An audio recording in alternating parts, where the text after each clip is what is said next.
Hello guys, welcome to my channel, Kuya Tony. At ngayon ay meron tayong i-interviewin from City High Pines po. Pines School. Ayan, sorry Pines School. Yung anak ko Pines dati. So ngayon ay mga estudyante sila at nakita ko sila na nag-aaral. So sipag nila, no? Ngayon alamin naman natin kung anong pangalan nila. Anong pangalan niya? Rihanna po. Ariana. Si Rihanna. Sa Ikaw. anong pangalan niya? Si Laika. Laika yung number. Yung nakatago. Yung nakatago. Si Charles. Yun. Tapos yung isa nakatago. Ayan. Shirley. So, ang tanong natin sa kanila, dahil nakita ko sila na nag-aaral ng mabuti, hindi katulad ng iba ay nandiyan lang sila, minsan naglalaro Yun ang na cellphone. Pero sila iba-iba, nandito sila sa Burnham ngayon at gumagawa sila ng project. So, anong dahilan, pangalan mo ulit? Rihanna po. Rihanna, anong dahilan na ginagawa ninyo ang pag-aaral? Dahil po, gusto po namin umasenso sa buhay. Umasenso, bukod sa umasenso. Mayor ako, kaya kailangan ko mag-aral ng mabuti.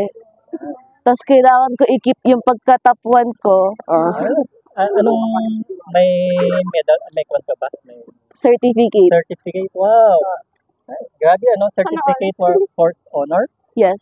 Wow. You see, as a first honor, so yun yung talagang pambato nila sa points, So, how about other? Anong masasabi ninyo? May top rin to. Anong may dadagdag ninyo sa kaibigan ninyo? Just comment. My motivation is I want to be like my Sige.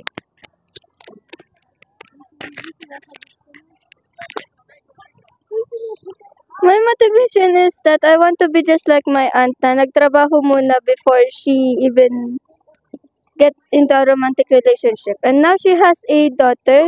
She was just born on last month, I guess. Ano trabaho? Nasa med po siya.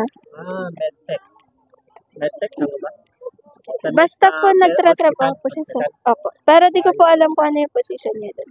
Okay, ayos. So, yun yung mga hinahangaan nila, no? Yung kanilang mga parents. So, Ading, may masasabi ka pa na iba? Wala About sa naman. study? So, paano mo encourage yung mga estudyante ngayon I mean, as a top? hindi naman ganun kahirap mag-aral as long as mag-focus ka lang. And naiintindihan mo rin naman yung mga discussions kasi nakikinig ka naman. Yes. So, ang encourage mo, so, kailangan kayo na makinig sa teacher, sa magulang, at sa mga nakatatanda. Tama? Opo. So, kailangan nyo na gawin yung pag-aaral. At kung nahihirapan kayo, kailangan nyo magpatulong. So, salamat sa inyo at may natutunan din ako. And then, I hope may natutunan din ang mga guests natin. Ito si Kuya Tony, welcome sa aking channel. At kung hindi pa ka pa nakapag-subscribe, just subscribe and pindutin mo na yung notification bell. And then, just comment below para alam natin ano yung masasabi ninyo about sa top notcher